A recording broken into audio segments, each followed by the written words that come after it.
ونصلي على رسوله الكريم اما بعد اعوذ بالله من الشیطان الرجیم بسم الله الرحمن الرحیم. نن په یو ښایسته پروګرام باندې نقیب الله مشال صاحب او انجینیر عظمت الله صاحب او موسم صاحب او دوی ټول سټاف له مبارکي ورکوم چې ډېر زیات ښایسته پروګرام وکړ.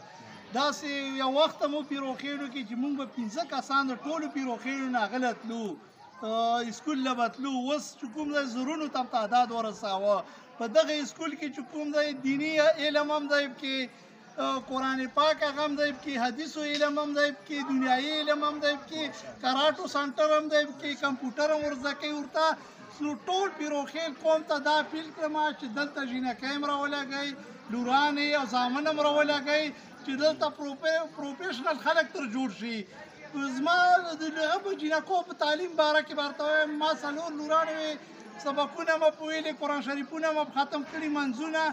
نن هغه به لمسی مې چې کوم دی په هغو باندې ختمونه وکړه، زمانو قرآن شریف او د حدیثو د علم په حاصلوي. نو که چا په خور لور باندې تعلیم حاصل کړه، نو راروان مستقبل کې چې کوم دی پردي کور لځي، نو هغه به هلته بچو باندې تعلیم حاصل کړه، یو اسلامي او ښایسته معاشره به جوړه شي. ټول کوم خلکو ته اپیل کړم چې که دا ووایي چې یاره 500 روپۍ و دا یو ماشوم دی، راشه 3000 روپۍ راله خالي قرار کړه، هېڅ شی مې ورته وښیه. 3000 خدای کې ماشوم قرار هم کړې، ټوله ورځ به ورانه ورته کړه. او دا په ایله ګروپو باندې په دوی په حکومت باندې حق دی چې دی 30 سکولونه وي او 15 کالجونه وي.